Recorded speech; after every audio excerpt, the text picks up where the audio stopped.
Yes, everybody loves Kalen.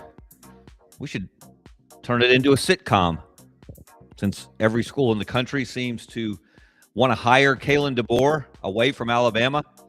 Everybody loves him. Well, at least until the Oklahoma game on Friday night in the college football playoff. And then some opinions may change, including those of some Alabama fans. That's what we're going to talk about today on Scarbo Knows. The much discussed, much debated 2-year tenure of Kalen DeBoer at the University of Alabama and where he and the Crimson Tide go from here. Welcome, everyone. It is Monday, December 15th. We are 10 days away from Christmas. Merry Christmas in advance, everyone. I am Kevin Scarbinsky, a.k.a. Scarbo, coming to you from the frozen tundra of Birmingham, Alabama. I think it's 31 degrees outside my window right now. It's a little warmer here in my office. I'm glad you're joining us. Thank you so much for helping us join, for helping us grow, I should say. My brain's a little frozen, a little medicated, but I think we'll get through it. Thanks for helping us grow. Scarbo Knows we've had a great run this year. Thanks to the likes of Brendan Martin, the executive producer of the Sidelines.live network, who makes this work. Thanks to you, especially for joining us, whether you listen to the audio version on Spotify or Apple Podcasts. You can find Scarbo Knows there. You can also find us on YouTube, Kevin Scarbinsky Scarbo Knows. And had a cool moment on Saturday evening at the Alabama-Arizona basketball game in Legacy Arena here in Birmingham. Just walking along the concourse, and a young gentleman shouted out, "Hey, Scarbo Knows! Love the podcast. Watch every episode." We really appreciate that. Hope you'll continue to help us grow. And if you're watching on YouTube, we appreciate a like. We appreciate it if you subscribe. Doesn't cost you anything. It does help us. A special thank you also to our sponsor, Money Management Services. They are Birmingham's financial services firm. You can find their QR code on the screen. You definitely want to reach out to the Rice family. They're a family-owned, fee-only financial services company. They've been in business since 1992. Good friends of mine. They will take great care of you, whatever your financial needs. We'll hear more from them later in the show. So let's get into it. Kalen DeBoer, the man of the hour, the hottest name in coaching since the Lane Kiffin situation blew over and he landed appropriately in Baton Rouge, where he belongs. I can't wait for that spectacular breakup. You know it's coming somewhere down the line. But Kalen DeBoer is not going anywhere, despite much speculation, much discussion, many rumors. And to put it to bed, to put all of that discussion to bed, he put out a statement. Well, he didn't put it out himself. It came out on Sunday on the X account of Yay Alabama, which is the university's NIL collective, at 3:11 p.m. If you like details, on Sunday, December 14th, Kalen DeBoer put out this statement. And I don't know if the all caps were for emphasis, creative purposes, or someone just forgot to click off the caps lock button. "My family and I are very happy in Tuscaloosa and remain extremely grateful for the support of President Moeller, Greg Byrne, the board, and so many others. We have an incredible opportunity in front of us, so my sole focus is on Alabama football and our preparations to play Oklahoma in the college football playoff. I have not spoken and have no interest in speaking with anyone else about any other job. I am fully committed to this program and look forward to continuing as the head football coach at the University of Alabama." And those quotes are over the name of Kalen DeBoer. And then for additional emphasis, 3 minutes later on Twitter, Greg Byrne, who is the Alabama athletics director, he retweeted that tweet from Yay Alabama and added this comment: "We are proud to have Coach DeBoer leading our football program at the University of Alabama. He is an incredible coach and does an excellent job with the development of our student athletes, both on and off the field. Just as he is committed to this team, we are committed to him, and we look forward to taking the field Friday in the first round of the college football playoff. That was Alabama Athletics Director Greg Byrne on Twitter on Sunday. One word you will notice appears in neither of those statements, and that is the name Michigan. But of course, we all know why these statements were necessary. We all understand why both the head coach and the athletics director at the University of Alabama, less than a week away from their first playoff game on Friday night at Oklahoma, felt compelled to quiet the noise and put to rest the idea that Kalen DeBoer might be leaving, or he might be waiting until after Friday's game to see the result, to feel the reaction, and then make a decision on whether he wanted to come back for a third season at Alabama or whether Alabama wanted him to come back for a third season. Well, Alabama does want him to come back for a third season, and he wants to come back for a third season. Now, I know what some of you are thinking. Sure. Nod, wink. We've heard this before from coaches. Sure, Kalen DeBoer said he has not spoken to anyone and has no interest in speaking to anyone, but that's not the way this works. His agent, who just happens to be super agent Jimmy Sexton, is the one who conducts these conversations along with his team behind closed doors. Yes, that's the way it works. So this statement alone, some people being extremely cynical and massively skeptical, doesn't quiet the noise for some people. I can tell you, you should stand down. I can tell you with good authority, based on good sources, that Kalen DeBoer is not going anywhere. He's not going to be fired if he loses to Oklahoma on Friday. He's not going to reassess and pack up and leave town ahead of the posse and head to Michigan if they lose to Oklahoma for the third time in 13 months. I wouldn't advise it. It might make the offseason a little more uncomfortable. It might raise the temperature on his third year in Tuscaloosa next year, but that's going to be the extent of it. And I will flash back, as many of you already have, to December 2006, when a man named Nick Saban, who was the head coach of the Miami Dolphins in the NFL, was directly asked on more than one occasion, which irked him to no end, are you going to be the Alabama coach? And he infamously said, I guess I have to say it, I'm not going to be the Alabama coach. Now, many people later called him a liar because, of course, he became the Alabama coach in early January of 2007, a few weeks later. Now, some of us who had really good sources on that story and knew from the start, even before they fired Mike Shula, that they were interested in hiring Nick Saban and that he, through his representatives, through back channels, had indicated that he had some interest in possibly becoming the Alabama coach. We knew he was lying.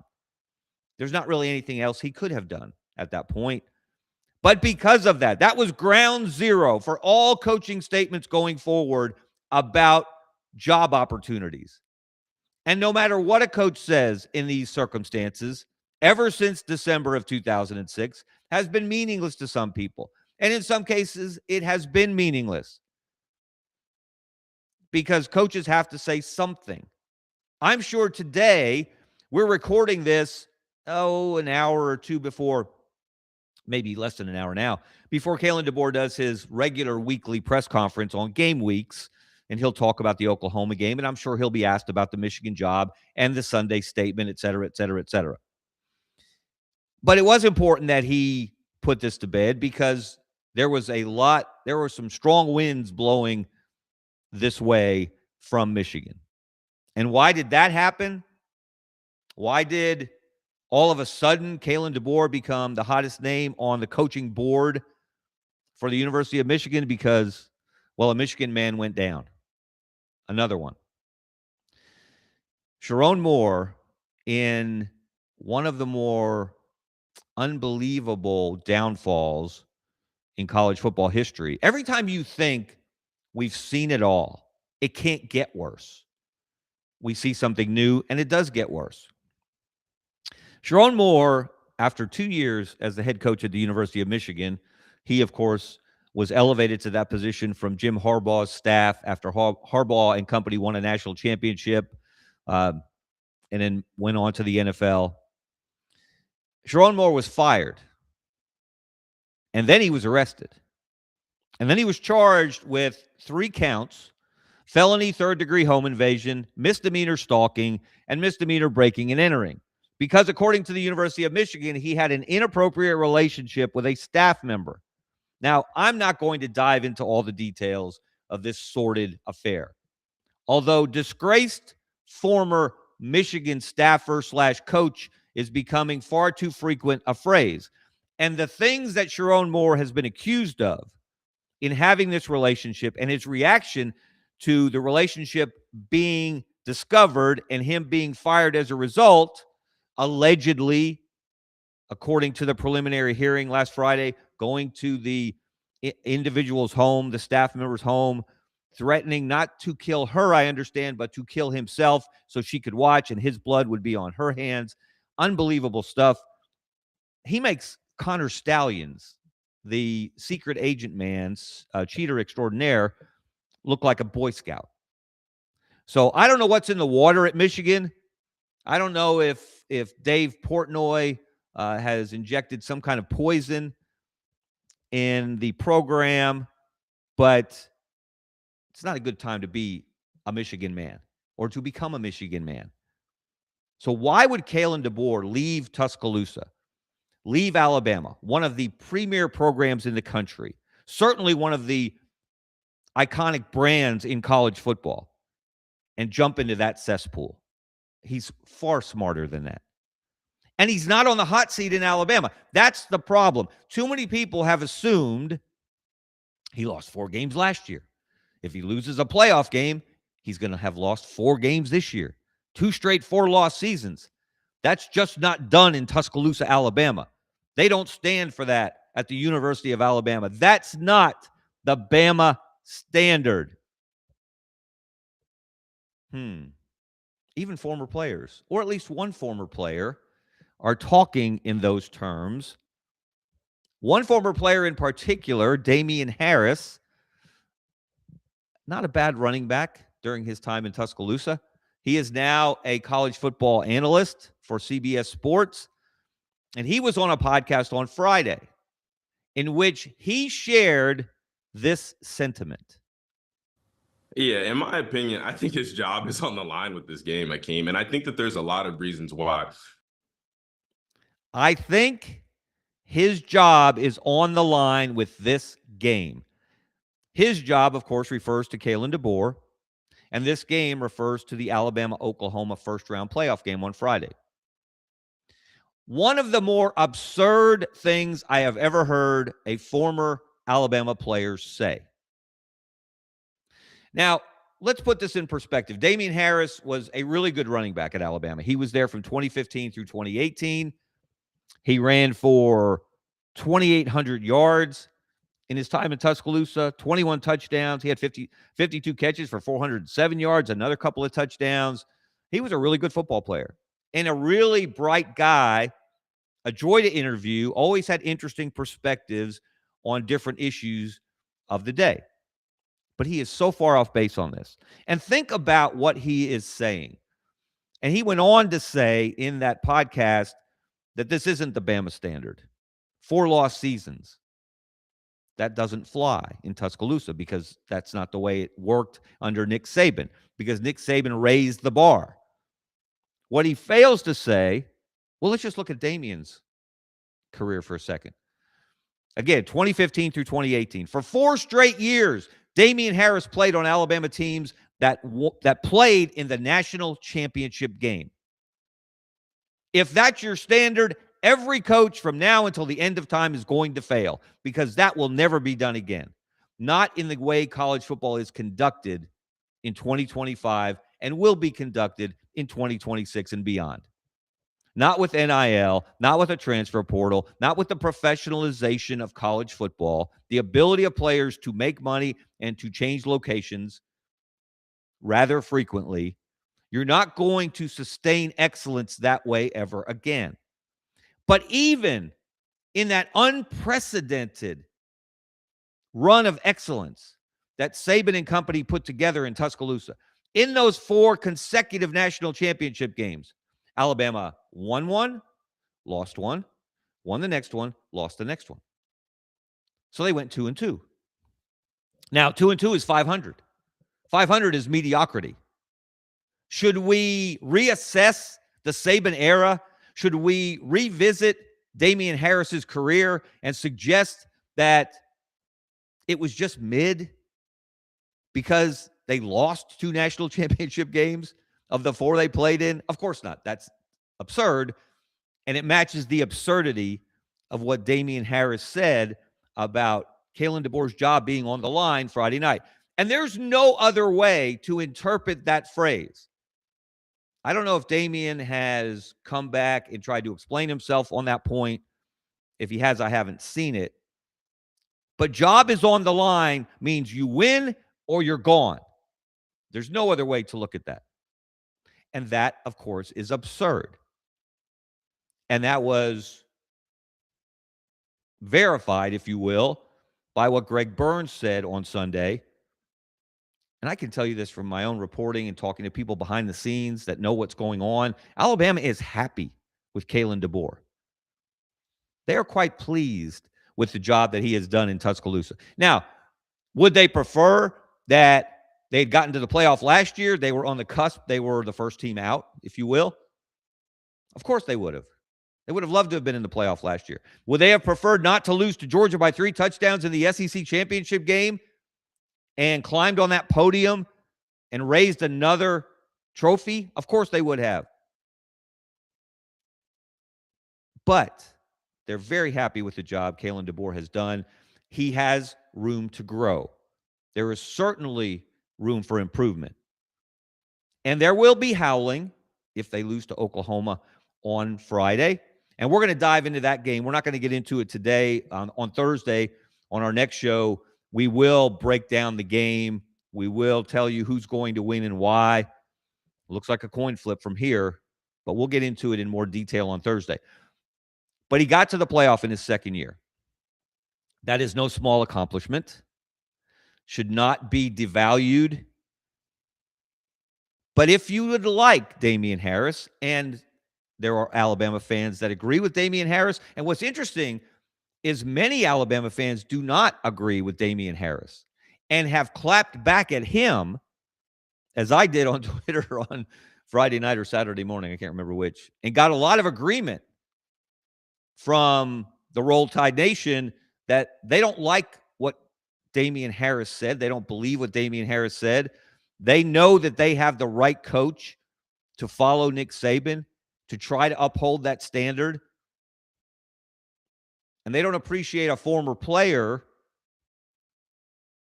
setting an unbelievable, impossible standard that no coach can live up to. And look, let's be honest. If that is your standard, if what Nick Saban did in his 17 years in Tuscaloosa, if that's success and anything less is failure, you have set yourself up to hire a succession of guys named Mike. But if you like, we'll go there, Damian Harris. If you want to compare Nick Saban and Kalen DeBoer, let's look at DeBoer versus DeGoat in their first 2 years in Tuscaloosa. Overall, Kalen DeBoer, just as many wins, 19, 1 less loss, 7. Kalen DeBoer, 19-7 so far in his first 2 years at Alabama. Nick Saban was 19-8. In the SEC in their first 2 years, Kalen DeBoer, 12-4. Nick Saban, 12-4. Titles. Okay, this one you need a kind of an asterisk on for Kalen DeBoer, but he was the SEC regular season champion this year, the number 1 seed in the SEC championship game, as Alabama told you in its talking points, trying to convince the playoff committee they deserved to get in, and they did, of course. So we'll give him the SEC regular season title. Nick Saban won the SEC West in his second year in the league with Alabama. So that's a title. SEC championship game performance. Kalen DeBoer 0-1, 28-7. Georgia, we've talked enough about that. And Nick Saban, interestingly, in his second year at Alabama, got to the SEC championship game, played the team that was considered that had won a national championship 2 years earlier. And what happened? Alabama lost 31-20. Tim Tebow. Now, that was a much closer game. Yes, I know. I remember. I was there. Much closer game. It took Tim Tebow doing Tim Tebow things in the fourth quarter for Florida to win that game. But Alabama lost it. So they both are 0-1 after 2 years in the SEC championship game. What about the BCS championship and playoff games, or reaching the BCS championship game and reaching the playoff in your first 2 years? Kalen DeBoer, of course, is in the playoff this year for the first time. Nick Saban did not reach the BCS championship game in either of his first 2 years in Tuscaloosa. What about bowl record? DeBoer, of course, suffered a rather desultory loss in the ReliaQuest Bowl to none other than Sharon Moore in Michigan last year. How about that for a weird coincidence? Nick Saban was 1-1 in bowls in his first 2 years. He won I can't even remember, was it the Independence Bowl his first year to go 7-6? And then after losing the SEC championship game to Florida, went to the Sugar Bowl, lost to Utah.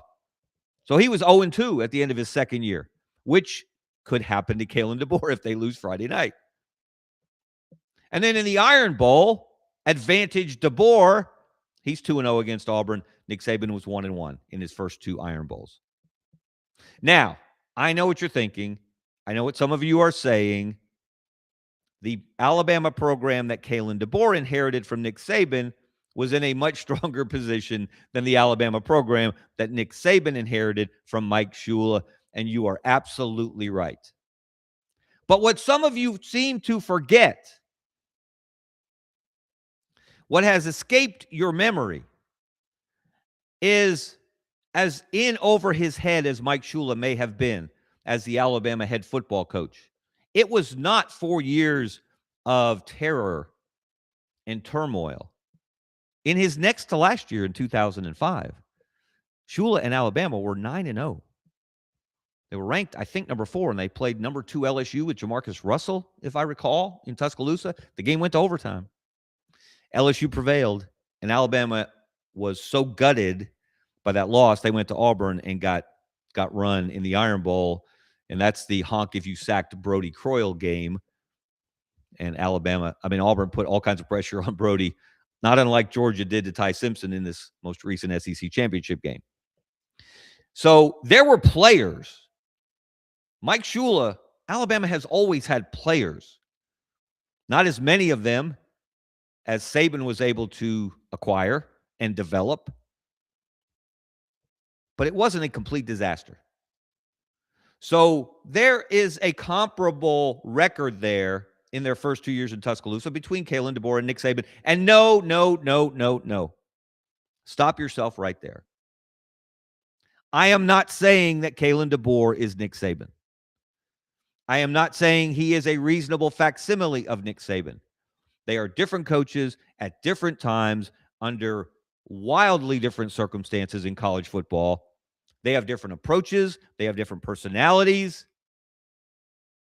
And most likely, almost certainly, Kalen DeBoer is never going to hit the heights as often as Nick Saban did. He's not going to win 6 national championships in Tuscaloosa. I feel fairly confident in making that prediction. However, again, if that's your standard, you're going to fall short. I'm not saying you shouldn't reach for the sky. But if you don't get there every year or every other year or on a consistent basis, that doesn't mean you kick that guy to the curb, as some extremist Alabama fans have suggested, and now they've been joined by a former Alabama player in Damian Harris. Interesting phenomenon there. Maybe the best commentary that I've seen on this subject about Kalen DeBoer and the way Alabama feels about him. And again, that's a big tent when you say, how does Alabama feel about Kalen DeBoer? My colleague, longtime friend, Matt Scalisi, last week on AL.com wrote a column called After the Honeymoon. Well, that wasn't the title. That's what I called it. And I thought this was the actual headline is, will Alabama fans and Kalen DeBoer walk together into an uncertain future? And Matt is primarily known for his outstanding video work, but he has proven to be a pretty astute writer as well. And in the lead to that column, he said it takes time to build a relationship. It also takes patience, understanding, and humility. Alabama football fans, and I say this with love, do not possess these qualities in great amounts. That's a great line. It's part of who they are, and yes, it's even part of why the program has had the success it has had over the last 100 years. Kalen DeBoer is at the most precarious point in any new relationship. The glow of starting something new has faded. You've started to learn one another's tendencies, both good and bad. Well done, Matt Scalisi. I think he captured it well. I think it is natural for a lot of Alabama fans to still be in a wait-and-see mode with Kalen DeBoer. I think the more astute Alabama fans realize there is a reason that Penn State showed interest in hiring Kalen DeBoer. There is a reason that Michigan showed serious interest in hiring Kalen DeBoer, because he is still regarded within the industry as one of the better coaches in college football. He is one of a small number of coaches still working in college football who has taken a team to the national championship game. That was in his last year at Washington in 2023, not that long ago. And if you look at and you compare, for example, his record in 2 years in Tuscaloosa with other coaches in the SEC who have been there for the last 2 years, he doesn't have the best record. That would be Kirby Smart, of course. 23-4 for Kirby. Steve Sarkisian at Texas, 22-6. Lane Kiffin at Ole Miss, 21-4. And then you have Kalen DeBoer and Mike Elko. They each have 19 wins. DeBoer's 19-7. Elko 19-6. So he's in that group. He's in that upper echelon of SEC coaches over the last 2 years. He is one of 7 coaches in the conference to take a team to the 12-team playoff. Only Kirby has done it twice, both last year and this year with Georgia. But DeBoer's done it with Alabama, Sark with Texas, Elko with A&M this year, Kiffin with Ole Miss, although he won't be there, Venables with Oklahoma, Heupel with Tennessee last year. So, yeah, Alabama, they've got the right guy. Does he have room for improvement? Of course he does. Is there a reason to examine why they have fallen off at the end of each of his 2 seasons? Of course there is. Look at the way they finished last year. Look at the way they are finishing this year. Now, they can turn this all around on Friday by doing what they should have done on November 15th, I think it was, when Oklahoma showed up in Tuscaloosa. Alabama outplayed Oklahoma in many ways in that game, but turned the ball over 3 times. And that's why they lost by 2 points. But if, big if, Alabama loses this game, it will be its 3rd loss to Oklahoma in 13 months. And then there will be more questions raised, particularly, though, based on how the game unfolds. Does Alabama get manhandled the way Georgia did in the SEC championship game? Then we'll have questions, legitimate questions, about Kalen DeBoer going forward. Doesn't mean we're ready to tell him to get lost. Doesn't mean a crowd with pitchforks and torches should show up at his office door. Doesn't mean someone should throw a brick through his office window, for those of you who remember Alabama football history. So, yes, this will have meaning. This game will be a commentary on Kalen DeBoer as the Alabama football coach. But it's not win or get lost. His job is not on the line. Greg Byrne said that, let you know that, if you didn't already understand, in his Sunday comment on Twitter/X. Kalen DeBoer let you know in his statement on Sunday, he's not going anywhere. He likes it where he is. His family likes it where he is. Despite what you might have read on social media elsewhere, he knows he's at a place where he can win championships. He knows he has one of the most iconic brands in college football at his fingertips. And it would be absolutely foolish. He would not be the person or the coach that a lot of people believe he is if he walked away from that challenge to go take on the mess at Michigan with so many unanswered questions there. I can't, I've been through so many of these coaching changes, coaching searches, coaching rumors, coaching statements. And yes, it may not be a coincidence that the interest that Penn State allegedly, supposedly, reportedly had in Kalen DeBoer, that bubbled to the surface after Alabama lost to Oklahoma in the regular season. It may not be a coincidence that the interest that Michigan reportedly, supposedly, allegedly has had in Kalen DeBoer bubbled to the surface after the SEC championship game loss to Georgia. Of course, it wasn't until after that Sharon Moore was fired and the position was open. However, it's always advantageous if you perhaps are a representative of a head coach to let people know that while maybe your current fan base is a little unhappy with you because you just lost a big game, other schools want you, that you have options. That's what agents do.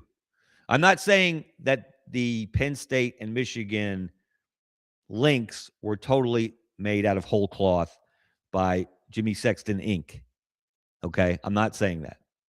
But it doesn't hurt to let people know, you know what?